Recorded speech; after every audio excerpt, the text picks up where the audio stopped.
साथियों, ईरान की मिसाइल्स को देख के यूएसए के छक्के छूटे हुए हैं। यूएसए कह रहा है कि ये मिसाइल्स भी हैं इनके पास जो स्प्लिट हो रही हैं। ऐसा कैसे हो सकता है? ये क्या हो, हम कैसे नहीं बना सकते ऐसी मिसाइल? हमें तो पता ही नहीं था।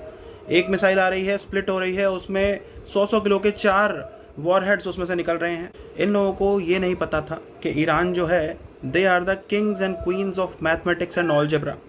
99% लिटरेसी रेट है ईरान का। एस्ट्रोनॉमी और एस्ट्रोफिजिक्स में टॉप रैंकिंग है ईरान के साइंटिस्ट्स की। मैथ्स और साइंस का जो ये काम हो रहा था युद्ध से पहले, काफ़ी सालों पहले, दशकों से जो चल रहा था, कौन कर रहा था, इसके पीछे कौन सी फोर्स थी, महिलाएं जो हैं वो बढ़ चढ़ के यहाँ पे हिस्सा ले रही थी। इसकी जो यूनिवर्सिटीज़ हैं, 60% उसकी जो यूनिवर्सिटीज़ हैं उसमें महिलाएं हैं। जो स्टेम प्रोजेक्ट्स होते हैं, साइंस, टेक्नोलॉजी, इंजीनियरिंग, मैथमेटिक्स, उसमें महिलाएं बढ़ चढ़ के हिस्सा लेती हैं ईरान में।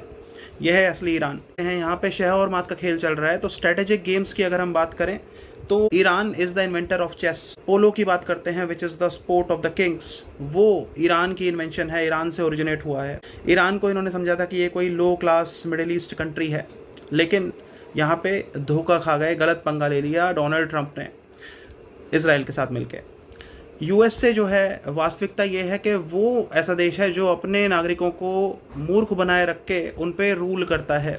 आपको पता है, कंज्यूमर कल्चर वहाँ पे चलता है। तो वो असलियत है यूएसए की। और ईरान की जो असलियत है वो ये है कि वहाँ पे साइंटिफिक माइंडसेट, शहादत का जो एक जज्बा होता है वो दिया जाता है वहाँ पे लोगों को। और लिटरेसी रेट्स वहाँ पे 96 से भी ऊपर है। अगर महिलाओं का देखें तो ओवरऑल लिटरेसी रेट से महिलाओं का ज़्यादा है। इस तरह का वहाँ पे सिनेरियो है।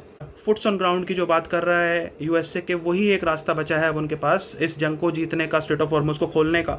तो ये जान ले यूएसए के ईरान में world class top ranking wrestlers हैं।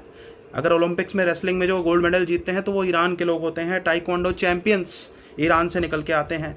और वेपन्स की इनके पास कमी हो गई है, ख़त्म हो गए वेपन्स। तो ये जान ले कि जो इनके मेटल वर्क्स है ना, तो ये ग्लोबली टॉप रैंकिंग है Iran. Iran is thousands and